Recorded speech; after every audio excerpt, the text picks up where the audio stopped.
USA 뉴스 미국 대학 랭킹 절대로 믿지 마라.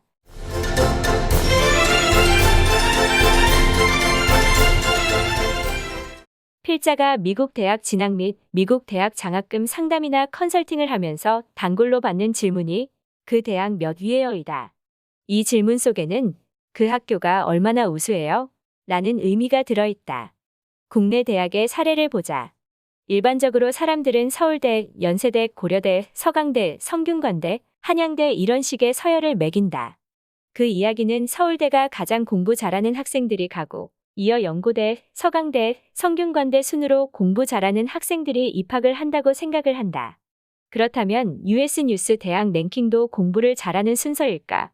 US 뉴스가 내놓는 대학 순위는 부모들의 생각처럼 공부 잘하는 순위가 아니다. 한국 학부모나 학생들은 US 뉴스가 어떤 기준으로 대학 랭킹을 매기고 있는가 알고 나면 랭킹의 환상이 깨질 것이다. 다시 말하지만 US 뉴스가 내놓은 미국 대학 랭킹은 공부 잘하는 대학 순서, 혹은 대학 교수가 우수한 순서, 취업을 잘 시키는 순서, 장학금 많이 주는 순서도 아니다. 한국인들이 생각하는 대학 순위와 전혀 거리가 멀다. 어떤 사람들은 US 뉴스 랭킹이 요리 재료를 갖고 요리를 평가하는 것과 같다고 말을 한다. 그렇다면 US 뉴스는 어떤 기준으로 대학 랭킹을 매기고 있을까? 오늘 그 기준을 자세히 살펴보자. 첫 번째로 그 대학의 졸업률이다. US 뉴스는 그 대학의 6년 졸업률과 4년 졸업률을 각각 반영을 한다. 물론 졸업률이 높으면 좋은 대학일 가능성이 높다. 그런데 이 비율이 무려 20%나 된다. 적절한 비율일지는 독자들이 파악해 주시라. 두 번째는 약자에 대한 배려다. 가난한 학생들에 대한 배려를 5% 비율로 반영을 한다. 가난한 학생들에게 주는 보조금, 펠 그란트를 받는 학생 비율이 얼마인지 반영했다. 즉, 가난한 학생들이 얼마나 많이 다니는지의 비율이다. 이것이 좋은 대학의 기준이 될까는 역시 학부모들의 판단에 맡긴다. 세 번째, 예상 졸업률과 실제 졸업률의 차이를 랭킹에 반영한다. 반영 비율이 8%나 된다. 이 요소는 더욱 대학 랭킹을 내는데 적절한가 생각이 든다. 졸업률의 예상치와 실제의 차이를 놓고 대학의 우열을 평가한다는 것이 한국인의 생각으로서는 조금 이상한 느낌이 든다. 더구나 이미 첫 번째 평가 기준에 대학 졸업률이란 항목이 있는데 말이다. 네 번째는 학교의 명성이다. 이 부분의 비율이 20%다. 반영 비율의 적정성을 떠나서 그 명성을 어떻게 반영하느냐다. 이때 명성은 US 뉴스가 여러 대학의 입학 관계자들에게 평가 대상에 오른 대학의 명성을 묻는 방식으로 진행을 한다. 어떻게 보면 매우 주관적이고 편파적일 수 있다. 예를 들어 한양대학교 입학처 관계자에게 서강대의 평판이 어떠냐고 묻는 것과 같다. 또한 기업 인사 담당자들에게 어느 대학 출신이 가장 일을 잘하느냐고 묻는 것과 같다. 매우 주관적인 요소다. 이 비율을 무려 20%나 반영한다는 것이 이 랭킹의 신뢰도를 떨어뜨리는 것이다. 다섯 번째, 교수의 자질과 교육 환경에 대한 요소다. 총 20%를 반영을 한다. 여기에는 한반 클래스 크기, 교수의 급여, 교수의 박사학위 소지 비율, 풀타임 교수 비율, 교수대 학생 비율 등이 반영된다. 교수의 자질을 물으려면 논문의 질이나 연구 업적을 반영해야 하는데 그런 요소는 없다. 여섯 번째, 우수학생 반영 비율 7%다. SAT, ACT 점수와 학교 석차를 반영한 요소다.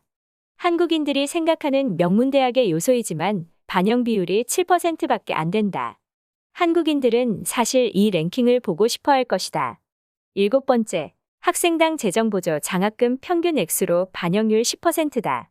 재정이 튼튼한지를 살펴볼 수 있는 요소다. 여덟 번째, 동문이 얼마나 기부금을 냈는가다. 이 비율은 3%다. 동문 기부율이 대학 평가 기준이라는 점은 좀 그렇다. 주립대학들은 이 부분이 아주 낮다.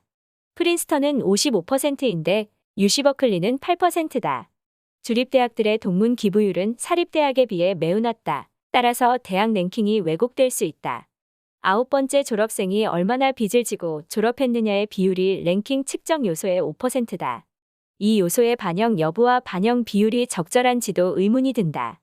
독자들이 위에서 보았듯이 한국의 서울대, 연세대, 고려대, 서강대, 성균관대 식의 공부 잘하는 학생, 우수한 학생들이 얼마나 많이 다니는 대학인가의 비율이 아닌 그야말로 한국인들에게는 낯설기까지 한 여러 요소를 이리저리 엮은 랭킹이다. 1번에서 9번까지의 요소와 그 반영 비율을 보고 다시 US 뉴스가 내놓은 랭킹을 보자. US 뉴스는 2022년에 이렇게 미국 대학 랭킹을 내고 있다. 1위 프린스턴, 2위 하버드, 3위 컬럼비아, 4위 MIT, 예일, 7위 스탠퍼드, 시카고, 8위 유펜, 9위 칼텍, 존옵, 노스웨스턴 등이다. 30위 NYU, 터프츠, UC 산타바바라, 35위 보스턴 칼리지, 조지아텍, 47위 조지아 대학, UIUC 등이다. 언뜻 보면 잘 배열된 것 같다. 학부모들은 여전히 이 랭킹을 보고 공부 잘하는 대학을 순서대로 나열했다고 말할 가능성이 높다. 그런데 필자가 위에 소개한 평가 요소 반영 비율을 놓고 학교를 하나하나 뜯어보면 이게 맞는 순위인가라는 생각을 떨칠 수 없다. 그래서 뉴욕타임즈와 워싱턴 포스트지는 매년 이런 랭킹을 내지 말라고 강하게 비판을 한다. 또 일부 대학에서는 US 뉴스에 끌려다니지 않겠다며 자료 제출을 거부하기도 한다. US 뉴스는 이런 대학을 대상으로 랭킹으로 보복을 하기도 했다. US 뉴스가 대학 랭킹을 무기로 대학에 갑질을 하고 있는 것이다. 자료를 내지 않으면 가차없이 랭킹을 낮추는 치졸함을 보이기도 한다. 그런데 한국 학생들은 이 랭킹을 보며 입학하기 어려운 순서 또는 공부 잘하는 학생들이 다니는 순서라고 생각을 하는데 사실과 다르다. US 뉴스의 9개의 평가 기준은 입학이 어려운 학교가 아니라 제멋대로 순서다. 한마디로 심하게 왜곡돼 있다. US 뉴스 랭킹에서 랭킹에 따른 대학 합격생들의 SAT, ACT 점수 분포를 보면 학생들의 우수성 반영이 제대로 안 된 것을 볼 수 있다. 그래서 필자는 상담 때마다 학부모들에게 말한다. US 뉴스 랭킹은 참고는 하되 전적으로 믿지 마라. 학부모들이 생각하는 랭킹이 아니라는 것이다. 그런데 여전히 미국 대학을 지원하는 학생과 학부모에게 US 뉴스 랭킹 자료는 성경 또는 불경과 같다. 세상은 아는 만큼 보인다. 세상은 보이는 게 다가 아니다라는 말이 새삼 생각이 난다.